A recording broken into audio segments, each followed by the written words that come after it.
Hi friends, Bindya ಚಾನಲ್ಗೆ ಸ್ವಾಗತ ಸುಸ್ವಾಗತ. ಇವತ್ತು ನಾವು ಕನ್ಯಾಕುಮಾರಿಯಲ್ಲಿ ವಿವೇಕಾನಂದ ಸ್ಟ್ಯಾಚ್ಯೂ ಮತ್ತು ಅಲ್ಲಿ ಇರುವಂತಹ ಬೀಚ್ನಲ್ಲಿ ಕಟ್ಟಿರುವಂತಹ ಸುತ್ತಲೂ ಸಮುದ್ರ ಮಧ್ಯದಲ್ಲಿ ವಿವೇಕಾನಂದ ಅವರ ಸ್ಟ್ಯಾಚ್ಯೂ ಮತ್ತು ಅಲ್ಲಿರುವಂತಹ ಒಂದು ದೊಡ್ಡ ಪ್ರಸಿದ್ಧವಾದ ವ್ಯಕ್ತಿಯ ಸ್ಟ್ಯಾಚ್ಯೂನ ನೋಡೋಕ್ಕೆ ಹೋಗ್ತಾ ಇದ್ದೀವಿ.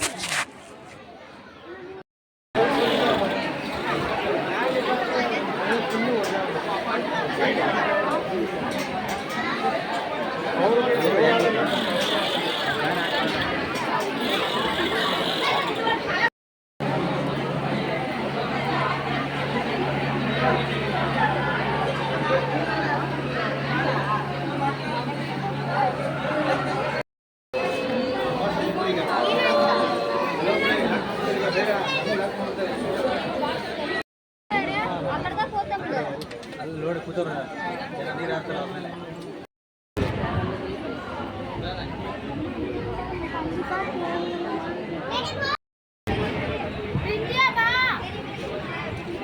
ಅಪ್ಪ ಜೊತೆ ಇರೋ ಹತ್ತಕ್ಕಾಗಲ್ಲ ಆಮೇಲೆ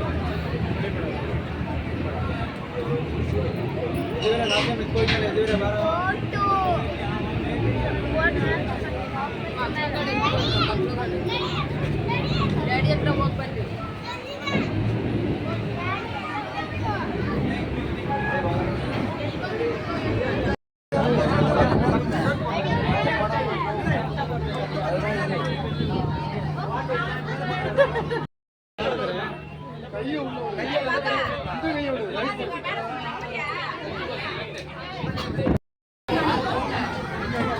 ನೋಡಿ ಈ ಕಡೆ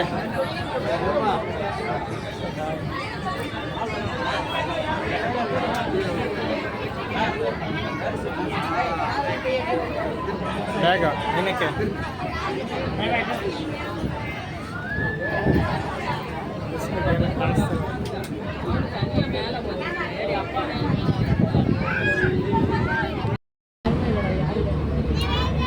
ಗ್ಲಾಸ್ ಬೇಯಿಸಿದ್ರೆ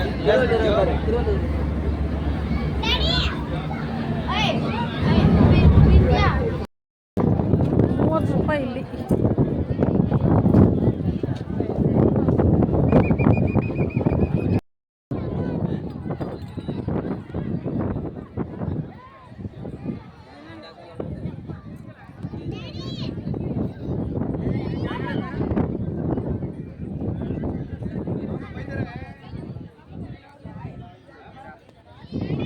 ಬಿಂದ್ಯಾ ಮಾಮ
ನೋಡು, ರೀಲ್ಸ್ ಮಾಡ್ತಾ ಇದೀವಿ.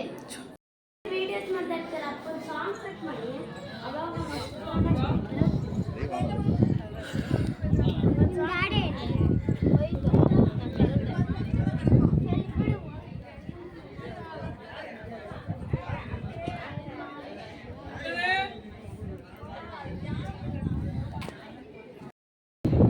ನಂದ ಸ್ಟ್ಯಾಚ್ಯೂ ನೋಡೋಕ್ಕೆ ಬಂದಾಯಿತು. ಬೋಟಿಂದ ಬಂದು ನೋಡಿದ್ವಿ. ಎಲ್ಲ ತುಂಬ ಚೆನ್ನಾಗಿದೆ. ಎಲ್ಲ ಕಲ್ಲಿನಿಂದ ಕಟ್ಟಿರುವಂಥ ಕಟ್ಟಡ. ಅದು ತುಂಬ ಶುದ್ಧವಾಗಿದೆ, ನೀಟಾಗಿದೆ. ಮತ್ತು ಚಪ್ಪಲಿ ಬಿಟ್ಟು ಹೋಗಬೇಕಲ್ಲಿ. ಚಪ್ಪಲಿ ಸ್ಟ್ಯಾಂಡ್ ಇದೆ. ಮತ್ತು ಕ್ಲೀನ್ ಮಾಡೋರು ಅಲ್ಲಲ್ಲೇ ಇದ್ದಾರೆ. ಮತ್ತು ಹೇಳ್ತಾ ಇರ್ತಾರೆ ಚಪ್ಪಲಿ ಹಾಕ್ಕೊಂಡು ಬರೋರಿಗೆಲ್ಲ ವಾಪಸ್ ಕಳಿಸ್ತಾಯಿದ್ರು. ಸುತ್ತ ಸಮುದ್ರ, ಮಧ್ಯ ಇರೋದು ವಿವೇಕಾನಂದ ಅವರ ಒಂದು ಸ್ಟ್ಯಾಚ್ಯೂ. ಮತ್ತು ಅಲ್ಲಿ ಇನ್ನೊಬ್ಬರದ್ದು ದೊಡ್ಡದಾಗಿ ಕಾಣೋದು ಅಲ್ಲಿರೋ ಒಂದು ಪ್ರಸಿದ್ಧವಾದ ವ್ಯಕ್ತಿ ಮತ್ತು ಅವ್ರದ್ದು ಅಂತೆ ತಮಿಳಲ್ಲಿರೋದು ಅದು ಹೆಸರು ನನಗೆ ಸರಿಯಾಗಿ ಬಾಯಿಗೆ ಬರಲ್ಲ, ಅದ್ರದ್ದು ನಾನು ವೀಡಿಯೋ ಮಾಡಿದ್ದೀನಿ. ಸೊ ಪೆರಿಯಾಳರ್ ಅಂತ ಏನೋ ಬರುತ್ತೆ, ತಪ್ಪೆಲ್ಲ ಹೇಳ್ಬಾರ್ದಲ್ಲ ಅಂತ ದೊಡ್ಡ ಮಹಾನ್ ವ್ಯಕ್ತಿಯ ಹೆಸರು. ಸೊ ನೋಡಿ ಸುತ್ತ ನೀರಿದೆ, ಮಧ್ಯೆ ಇದು ಬೋಟಿಂದ ನಾವು ಬಂದಿರೋದು ಭಗವತಿ ಅಮ್ಮನ್ ಟೆಂಪಲ್ ದಡದಿಂದ ಇಲ್ಲಿಗೆ ಬಂದಿರೋದು. ಇಲ್ಲಿ ತುಂಬ ಜನ ಟೂರಿಸ್ಟ್ ಅವರು ಬರ್ತಾರೆ, ಮತ್ತು ಮುಸ್ಲಿಮ್ಸ್ ಅವರು, ನಾರ್ತ್ ಅವರು ಎಲ್ಲ ತುಂಬ ಬರ್ತಾಯಿದ್ದಾರೆ. ತುಂಬ ಜನ ಇದ್ದರು, ಎಲ್ಲ ನೋಡಿಕೊಂಡು ವೀಡಿಯೋ ಮಾಡಿಕೊಂಡು. ಅಂದರೆ ಬೋಟಲ್ಲಿ ಬರೋದಕ್ಕೆ ನಾವು ಸುಮಾರು ಕಾದಿದ್ದು 2 ಗಂಟೆ ಮೇಲೆ ಕಾದಿದ್ವಿ. ಅಷ್ಟು ಜನ, ಅಷ್ಟು ಕ್ರೌಡ್ ಇದ್ದರು. 100 ರೂಪಾಯಿ ಟಿಕೆಟು ಮತ್ತು 300 ರೂಪಾಯಿ ಟಿಕೆಟು ಎರಡೂ ಇತ್ತು. ನಾವು 100 ರೂಪಾಯಿ ಟಿಕೆಟನ್ನ ತೊಗೊಂಡಿದ್ದು. ಆಮೇಲೆ ರೀಲ್ಸ್ ಮಾಡ್ಕೊಂಡ್ವಿ, ಫೋಟೋ ಹಿಡ್ಕೊಂಡ್ವಿ. 7 ಜನ ಮಸ್ತ್ ಮಜಾ ಮಾಡಿದ್ವಿ ಕನ್ಯಾಕುಮಾರಿಯಲ್ಲಿ. ಏನಂದರೆ ಇಲ್ಲಿ ಮಾತ್ರ ಏನೂ ಕುಡಿಯೋಕ್ಕೆ ತಿನ್ನೋಕ್ಕೆ ಸಿಗಲ್ಲ, ತರೋರು ಅಲ್ಲಿಂದನೇ ಕ್ಯಾರಿ ಮಾಡ್ಕೊಂಡು ತರ್ಬೋದು. ಯಾಕಂದರೆ ಇಲ್ಲಿ ಅಷ್ಟು ಫೆಸಿಲಿಟಿ ಇಲ್ಲ, ಬರೀ ನೋಡ್ಕೊಂಡು ಹೋಗೋದು ಮತ್ತು ಕೂತ್ಕೊಳ್ಳೋದು, ಧ್ಯಾನ ಮಾಡೋದು ಎಲ್ಲ ಇದೆ. ವಿವೇಕಾನಂದ ಅವ್ರ ಬಗ್ಗೆ ಒಂದಷ್ಟು ಚರಿತ್ರೆ ಮತ್ತು ಬುಕ್ಸ್ಗಳೆಲ್ಲ ಮಾರಾಟ ಮಾಡ್ತಾಯಿರ್ತಾರಲ್ಲಿ.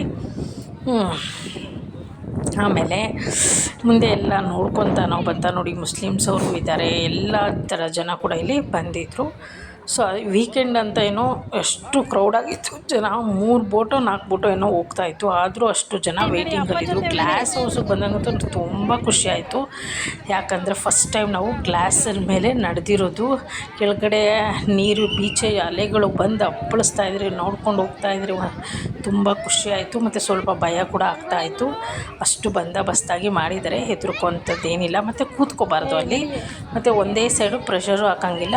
ಅಲ್ಲಿ ಅಕ್ಕಪಕ್ಕ ಎಲ್ಲ ಪೊಲೀಸವರು ಮತ್ತು ನೋಡ್ಕೊಳ್ಳೋರು ಇರ್ತಾರೆ, ಗೈಡೆನ್ಸು. ಈ ಕಡೆ ಹೋಗಬೇಕು, ಆ ಕಡೆ ಹೋಗಬೇಕು ಅಂತ ಹೇಳ್ತಾ ಇರ್ತಾರೆ. ನಾವಂತೂ ಫುಲ್ ಎಂಜಾಯ್ ಮಾಡ್ಕೊಂಡು ಫಸ್ಟ್ ಟೈಮ್ ಇದು ಗ್ಲಾಸ್ ಬೀಚ್ ನೋಡ್ಕೊತಾ ಹೋಗಿದ್ದು. ಎಷ್ಟು ದೂರ ಬೀಚ್ ಇರುತ್ತೋ ಅಷ್ಟು ದೂರ ಗ್ಲಾಸು ಕೂಡ ಇದೆ. ಆಮೇಲೆ ನಮಗೆ ಅಲ್ಲಿ ಏನೋ ಒಂದು ಮ್ಯಾಟ್ ಥರ ಹಾಕಿದ್ರು, ಅದ್ರ ಮೂಲಕ ಹೋಗೋದು. ಅದಕ್ಕೆ ಸ್ಲಿಪ್ಪರ್ಸ್ ಎಲ್ಲ ಅಲ್ಲೇ ಬಿಡಿಸ್ತಾರೆ, ಇದ್ರ ಮೇಲೆ ಹೋಗೋಕ್ಕೆ ಬಿಡಲ್ಲ. ತುಂಬ ಮೇಂಟೆನೆನ್ಸು ಮಾಡಿದ್ದಾರೆ, ತುಂಬ ಚೆನ್ನಾಗಿದೆ. ಅಲೆ ನೋಡ್ತಾ ಇರಿ, ಅಲೆಗಳು ಹೆಂಗೆ ಕಾಣಿಸುತ್ತೆ. ತುಂಬ ಒಂದು ನೋಡೋಕ್ಕೆ ಒಂದು ಅದ್ಭುತವಾಗಿ ಇರುತ್ತೆ. ಕೆಳಗಡೆ ನೀರು ಹರಿತಾ ಇರೋದು, ಆ ಬಂಡೆಗೆ ಬಂದು ಅಪ್ಪಳಿಸೋ ಸೌಂಡೆಲ್ಲ ನಮಗೆ ಕೇಳಿಸುತ್ತೆ.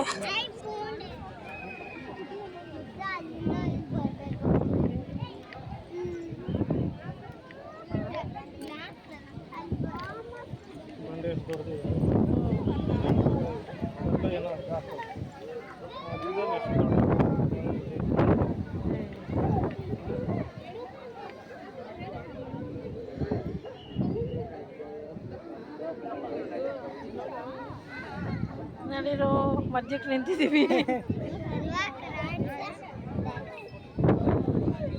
ನೋಡಲ್ಲಿ ಬಿಂದ್ಯಾ ಬಂಡೆಗೆ ನೀರು ಹೆಂಗೆ ಅಲೆ ಹೆಂಗೆ ಅಪ್ಪಳಿಸ್ತಾ ಇದೆ.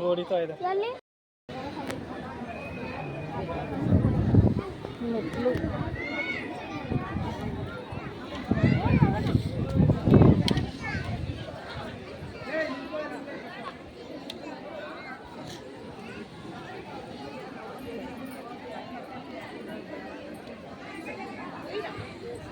Statue of Wisdom.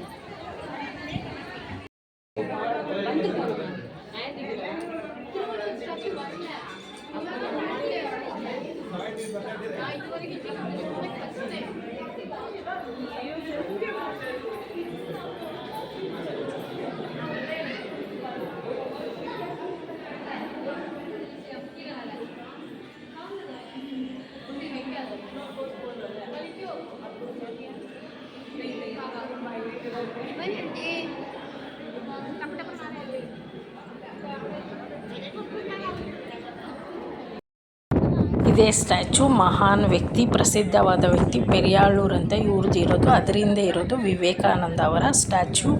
ಸೊ ಇವರು ಊರಿಗೆಲ್ಲ ತುಂಬ ಒಳ್ಳೆಯದು ಮಾಡಿದ್ದಾರೆ, ಮತ್ತು ತುಂಬ ಸೋಷಿಯಲ್ ವರ್ಕರ್ ಮಾಡಿದ್ದಾರೆ. ಮತ್ತು ಇವ್ರನ್ನ ಸ್ಟ್ಯಾಚು ಮುಟ್ಟಕ್ಕಲ್ಲಿ ಯಾರಿಗೂ ಬಿಡೋದಿಲ್ಲ, ಯಾಕಂದರೆ ಹಗ್ಗ ಎಲ್ಲ ಹಾಕಿದ್ದಾರೆ.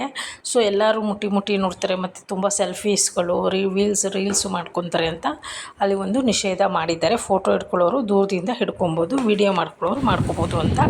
ಸೊ ತುಂಬ ಕತ್ತೆತ್ತಿ ನೋಡಬೇಕು, ಅಷ್ಟು ಚೆನ್ನಾಗಿದೆ. ಮತ್ತು ಹಳೆಯ ಒಂದು ಪುರಾತನವಾದಂಥ ಒಂದು ಸ್ಟ್ಯಾಚು ಅಂತ ಕೂಡ ಇಲ್ಲಿ ಹೇಳ್ಬೋದು ಕನ್ಯಾಕುಮಾರಿಯಲ್ಲಿ. ಆಮೇಲೆ ಎಲ್ಲ ನೋಡ್ಕೊಂಡು ನಾವು ಬೋಟಿಗೆ ಬಂದಾಯಿತು.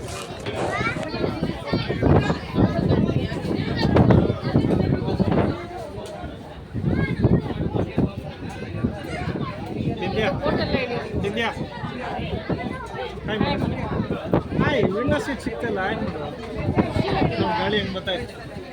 ಅಂದರೆ ನಾವು 2 ಬೀಚ್ ನೋಡ್ದಂಗಾಯಿತು. ಒಂದು ಕೋವಲಂ ಬೀಚು, ಇನ್ನೊಂದು ಕೋವಲಂ ಬೀಚಲ್ಲಿ ಆಟ ಆಡಿದ್ವಿ. ಆದರೆ ಕನ್ಯಾಕುಮಾರಿ ಬೀಚಲ್ಲಿ ಆಡೋ ಹಂಗಿಲ್ಲ, ಸುಮ್ಮನೆ ಒಂದು ಸಾಯಂಕಾಲ ಅಥವಾ ಅಲ್ಲಿ ದಡದ ಹತ್ರ ಮಾತ್ರ ಕಾಲು ಆಡ್ಬೋದಷ್ಟೇ, ಫುಲ್ ಆಡಂಗೆ ಬಿಡಲ್ಲ ಅಲ್ಲಿ. ಸೊ ಇದು ನೋಡೋಕ್ಕೆ ಟೂರಿಸ್ಟ್ ಪ್ಲೇಸು ತುಂಬ ಚೆನ್ನಾಗಿದೆ, ತುಂಬ ವಿಶಾಲವಾಗಿದೆ, ಎಲ್ಲ ಥರ ಅನುಕೂಲ ಕೂಡ ಅಲ್ಲಿ ಮಾಡಿಕೊಟ್ಟಿದ್ದಾರೆ. ಆದರೆ ವಿವೇಕಾನಂದ ಸ್ಟ್ಯಾಚು ಹತ್ರ ಹೋಗುವಾಗ ಮಾತ್ರ ಚಪ್ಪಲಿ ಇಲ್ಲದೆ ಹೋಗಬೇಕು, ಬಿಸಿಲು ತುಂಬ ಇರುತ್ತೆ. ಅಲ್ಲಲ್ಲಿ ಮ್ಯಾಟ್ ಕೂಡ ಹಾಕಿದ್ದಾರೆ, ಆದರೂ ತುಂಬ ಬಿಸಿಲು ಇದೆ. ಯಾಕಂದರೆ ಅಲ್ಲಿ ಗ್ಲಾಸ್ ಇದೆಯಲ್ಲ, ಅದಕ್ಕೆ ನಾವು ಉಳಿದುಕೊಂಡಂಥ ಹೋಟೆಲ್ ಇದೆ, ಶ್ರೀದೇವಿ ಹೋಟೆಲ್. ತುಂಬ ಚೆನ್ನಾಗಿದೆ ಹೋಟೆಲ್ಲು, ರೂಮ್ಸು ಎಲ್ಲ ತುಂಬ ಚೆನ್ನಾಗಿ ಮೇಂಟೈನ್ ಮಾಡಿದ್ದಾರೆ. ನಮ್ಮದು ಟೈಮ್ ಆಗಿತ್ತು, ಇನ್ನೇನು ಚೆಕ್ಔಟ್ ಮಾಡಬೇಕು ಅಂತ ಲಗೇಜ್ ಎಲ್ಲ ಪ್ಯಾಕ್ ಮಾಡಿಬಿಟ್ಟು ನಾವು ಬಂದ್ವಲ್ಲ, ಕನ್ಯಾಕುಮಾರಿಯಿಂದ ಬಂದು ಚೆಕ್ಔಟ್ ಮಾಡಿ ಬಂದಾದಮೇಲೆ ನಾವು ಲಗೇಜ್ ಎಲ್ಲ ರಿಸೆಪ್ಷನ್ ಹತ್ರ ಇಟ್ಬಿಟ್ಟು ಆಮೇಲೆ ತಿರ್ಗಾಡೋಕ್ಕೆ ಮತ್ತು ಶಾಪಿಂಗ್ ಮಾಡೋಕ್ಕೆ ಹೋದ್ವಿ. ಈ ವಿಡಿಯೋ ನಿಮಗೆ ಇಷ್ಟ ಆದರೆ ಲೈಕ್ ಮಾಡಿ, ಶೇರ್ ಮಾಡಿ, ಪಕ್ಕದಲ್ಲಿರೋ ಬೆಲ್ ಐಕನ್ ಕ್ಲಿಕ್ ಮಾಡಿ. ಯಾರಾದರೂ ಬಿಂದ್ಯಾ ಯೂಟ್ಯೂಬ್ ಚಾನಲ್ನ ಹೊಸ್ದಾಗಿ ನೋಡ್ತಾ ಇದ್ದರೆ ತಪ್ಪದೆ ಸಬ್ಸ್ಕ್ರೈಬ್ ಮಾಡ್ಕೊಳ್ಳಿ. ನಾನು ಹಾಕೋ ಹೊಸ ವಿಡಿಯೋ ಎಲ್ಲ ನಿಮಗೆ ನೋಟಿಫಿಕೇಷನ್ ಮೂಲಕ ಬಂದು ತಲುಪುತ್ತೆ. ಎಲ್ಲರಿಗೂ ಈ ವಿಡಿಯೋ ಇಷ್ಟ ಆಗಿದೆ ಮತ್ತು ಯಾವುದಾದ್ರೂ ಟೂರಿಸ್ಟ್ ಪ್ಲೇಸ್ಗೆ ಹೋಗಬೇಕಂದ್ರೆ ನಿಮಗೆ ಒಂದು ಐಡಿಯಾ ಇರುತ್ತೆ.